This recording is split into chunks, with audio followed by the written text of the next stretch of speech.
going to ask a bunch of questions, and I'm going to let you ask a bunch of questions. Excuse me for looking at my phone occasionally. I'm just looking at timing and things. We got to move the festival along. That was freaking great. Thank you. Yeah. Thank you. It was an excellent documentary. I guess the first question, I was watching it and I was going just in terms of all of the pieces that you guys have done together. I guess the big question is, like, does this, with that kind of era-specific film, does the story come first, or does the look or the feel of something come first, or how did that germinate? Because the last time you were here, you guys were talking about this film. Yeah, it's funny, for this film, the feel and kind of just the basic storyline of it kind of started out, and then we developed the storyline. So this actually was born from a frequent nightmare that I used to have. I don't know if any of you have seen season 4 of American Horror Story Freak Show.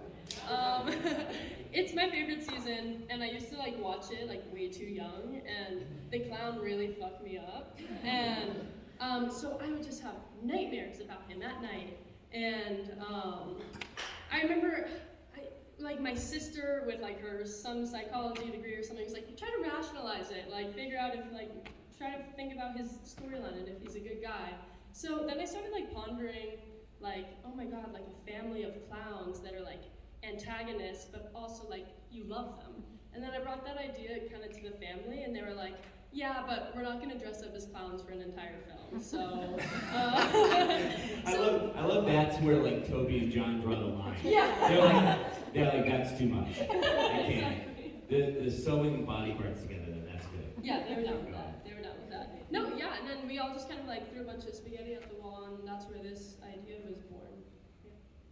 It's really incredible. I think the thing that's really fascinating about your films is that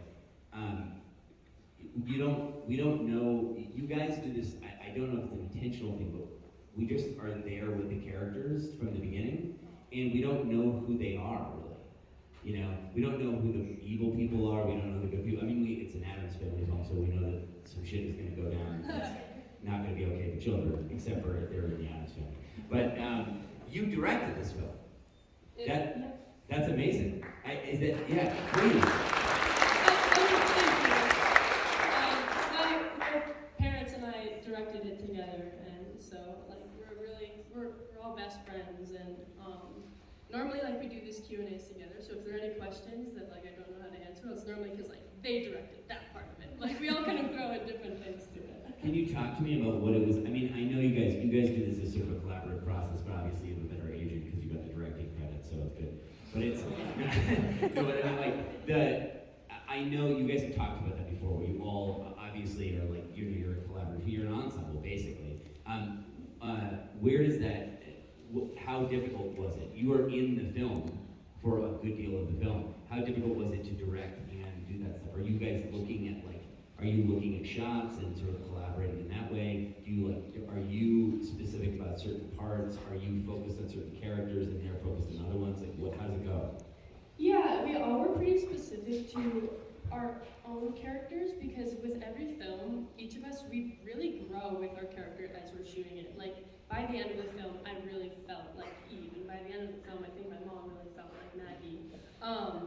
But my dad and I really kind of govern the cinematography, which is both of our favorite parts of it. So often, if I'm on camera, he's the one controlling. I mean, if I'm acting, he's the one controlling the camera, and if he's acting, I'm controlling it. So we definitely share parts as equally as we can, and often if there's a disagreement about how we want a scene to go, we'll just shoot it 3 different ways, and then in the editing process, see which way is the best. Are you all of the other performers that are in this film? Are they? I know that some of those locations, I recognize some of those locations maybe from Hellbender. So one of those houses is something you live in. Is that correct? Or is that down the road from you, or that big white house? The big white house is my grandparents' house. There you go. The house with all the wallpaper of the birds, that's my aunt's house. That's 50 yards away. We shoot everything at our family's house in the Catskills of New York. And if you have seen Hellbender, I think we reused a lot of the same places, but just in the winter. Is the Temple Theater shot though from Viroqua, Wisconsin? Oh, There's a historic Temple Theater there. I didn't know if you had. Oh my God! Wait, actually, I think it is because my parents were traveling, and that's when they got like the footage of it so that they could edit it in later. But I don't remember.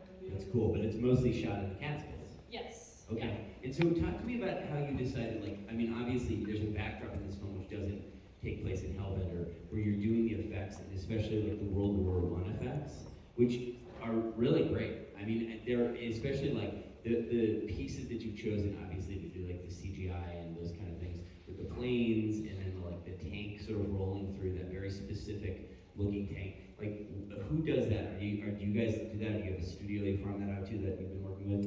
We have an honorary family member named Trey Lindsay. He is the fucking best. He's so nice. He is literally like a brother. Like, we will come to him and say, hey, we want you to chop off a leg, like make it bloody and explode and do all this stuff. And he's like, okay, yeah, I can do it.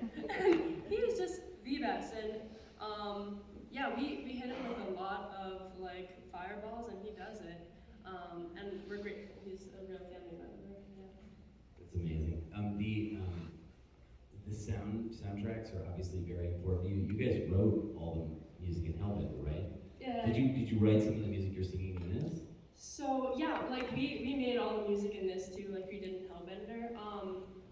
Most of the songs, like my dad composes. He's a fantastic musician, and he does it all like on his guitar and like this like electrical whatever he does on his computer. And then my mom and I sing on it. Some of them we had already had in our band. Our band's called Hellbender, but the E's are sixes. So some of them that we already had that worked perfectly with this film, but most of them we wrote for this film. Incredible. Thank you. Yeah. I don't want to take up too much more time. I'm sure the audience has some questions. But who owns the car? Where'd you get the 1930s car? That's my grandpa's car. Oh, okay. He's like an antique car collector. You're like, this is great. We don't have to pay any money for this. You guys were like set up to make films, basically. Yeah, especially in the 1930s. We randomly have so much 1930s stuff. That's amazing. And just the last thing that I want to ask you is, the other performers that are in the film, are those your family members, or are those folks that are like now that you've been doing this for a while, people like text you and they say, or they email you and they go, can we be in a Wonder Wheel production, or how does that work? Yeah, exactly what you said. The man that introduces the film is someone that reached out to us online and was like, hey, I'd love to be in one of your films. And we thought he was so awesome, and we were like, hell yeah, why don't you introduce our film? Razor, who has all the wonderful tattoos, she's also someone that we just connected with on Instagram, and my dad was like, she's got to be in our movie, and now she's in our movie. Yeah, we just have a lot of friends through making films. Like, the horror world is such like a family, and so I guess it's kind of like, this is cheesy, but they are like family that's in our films, but friends that we've made through horror. Yeah. Making films is a hard job, guys, and you make it look very easy, and there's obvious, the thing that we really appreciate about your films here is not just the story, but also like I think the entire backdrop of what the film is and the style is very specific, and somebody needs to get Jason Blum on the phone, because I'm not saying that you should do films with him. I just want you to sit in a room with him and just remind him what horror films look like. Oh. That'd be great. That'd be great.